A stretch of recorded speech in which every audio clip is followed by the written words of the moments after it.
I, 38M, never thought I'd be writing something like this. 12 years of marriage ended 3 nights ago with a declaration. Not a fight, not a tearful confession. A declaration. My wife, Qley, 35F, sat across from me at the dinner table, pushed her barely touched plate away, and sighed. It was a theatrical sigh, the kind that demanded a question. What's wrong? I asked. Qley, I just can't do this anymore, Mark. This life, it's so beige.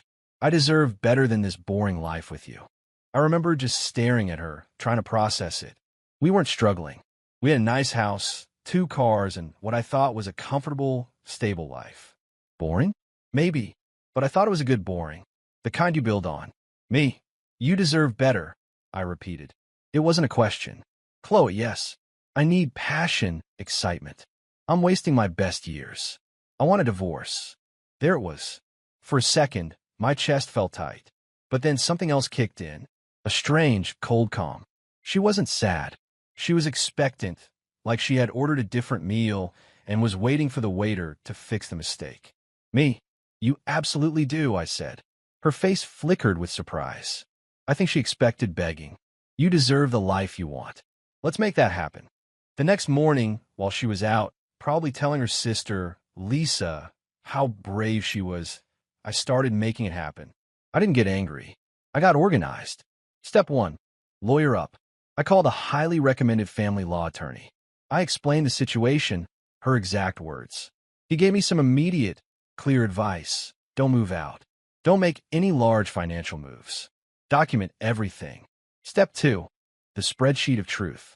I spent the morning creating a detailed spreadsheet. I'm a numbers guy. It's what I do. Asterisk assets. The house. It was a premarital inheritance from my grandmother, and the deed is solely in my name. My lawyer confirmed it was my ironclad defense.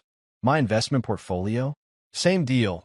Started with inherited money before I ever met Qley. I never commingled those funds. Asterisk debts? This was the interesting part. 2 joint credit cards. Over the years, Qley had used them for lifestyle maintenance. Designer clothes, spa days, trips with friends. The total? Around $38,000. I had always paid the bills from my income. Asterisk other assets. We have 2 cars. One is my sedan, paid off. The other is her SUV, which is in her name and also paid off. At least that's simple. Step 3. A new beginning. I went online and found 3 listings for studio apartments for rent in a decent part of town. I printed out the applications. When she came home that evening, I was waiting at the kitchen table. Me, I did some work today to help you get started on your new, exciting life. I slid the printed apartment applications across the table. Then, I turned my laptop around to show her the debt tab on my spreadsheet with a neat little column showing Qley's share, $19,000. Her smile vanished. What is this? Is this a joke? Me, it's a fresh start. This is what half of our shared debt looks like.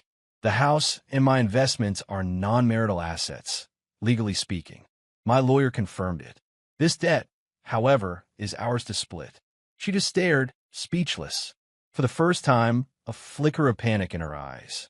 The curtain had been pulled back, and the machinery of consequences was starting to whir. Her lawyer called mine the next day, asking if we'd reconsider the terms. My lawyer's response was simple.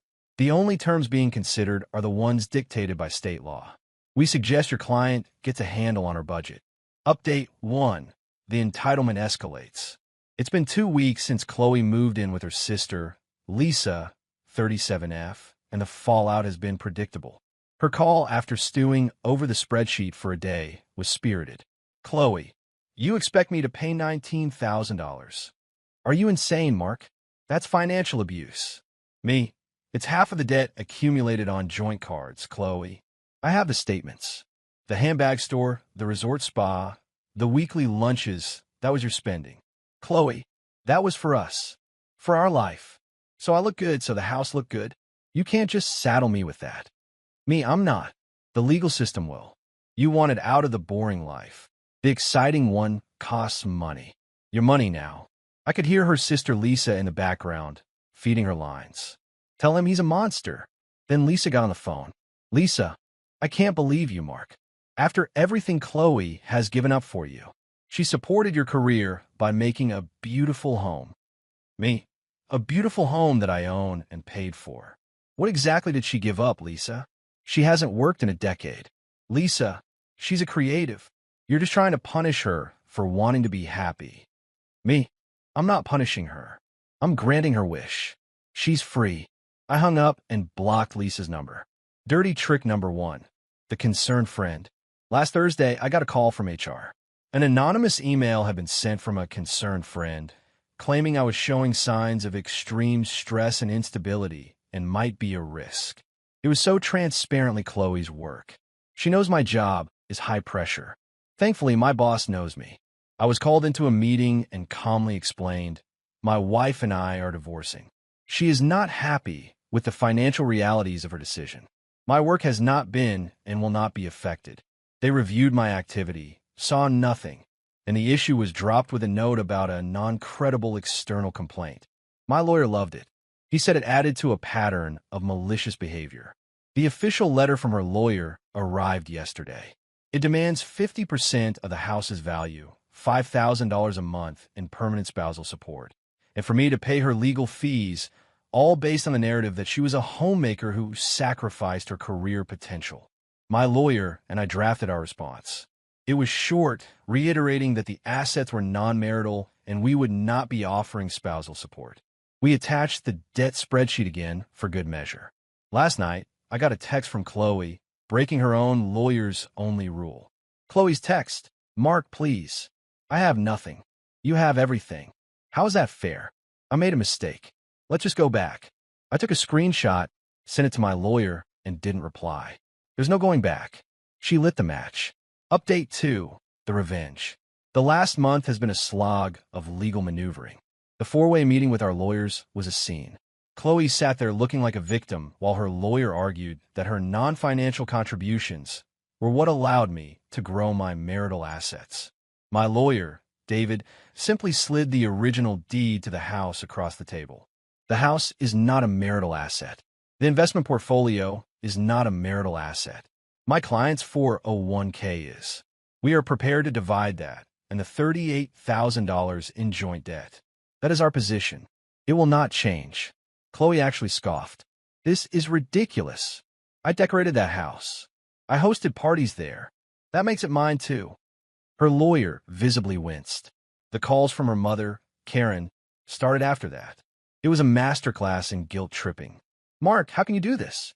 You're throwing her into the street with nothing but debt. You have so much. Me? Karen, Qley is the one who wanted the divorce.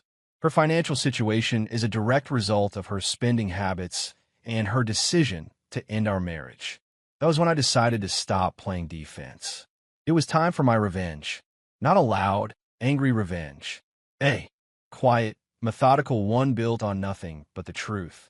We started discovery and subpoenaed the full records for the joint credit cards going back 5 years. I spent a weekend with highlighters and Excel. I categorized every single purchase over $50. Asterisk green, legitimate household expenses, groceries, etc. Asterisk pink, unambiguously Qley's personal spending.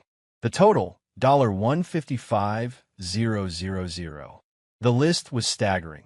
Weekly salon appointments, boutique clothing, spontaneous trips with friends, decorating projects that involved buying expensive furniture and then selling it at a loss 6 months later.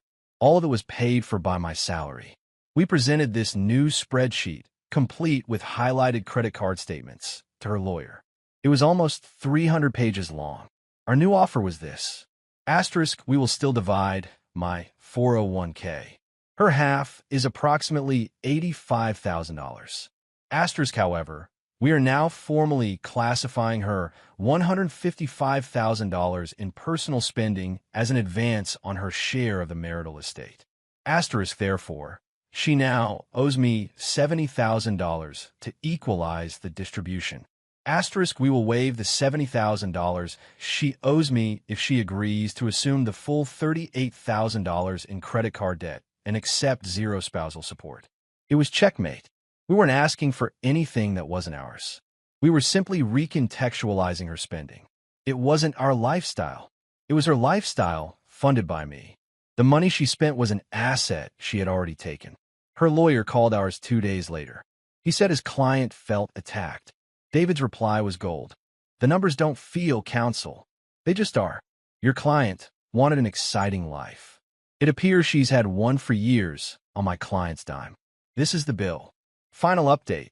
The sweet sound of consequences. It's been 6 months.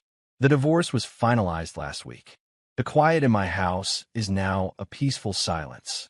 Faced with the prospect of a judge seeing that 300-page document, Qley folded. She took the deal. She accepted responsibility for the full $38,000 in credit card debt and walked away with 0 spousal support and 0 assets from me. Her half of the 401k was immediately swallowed by her legal fees and the debt. The aftermath has been a lesson in consequences. Qley had to move out of Lisa's spare room after Lisa's husband got tired of the drama and Qley's refusal to find a job. She now lives in a small, 1-bedroom apartment above a laundromat and works as a hostess at a chain restaurant. The first real job she's had since I met her. A mutual acquaintance who ran into her said she looks tired. She complains to anyone who will listen that I ruined her life. There is 0 self-awareness. Her mother, Karen, tried calling me one last time after the settlement was signed. I hope you're happy, Mark.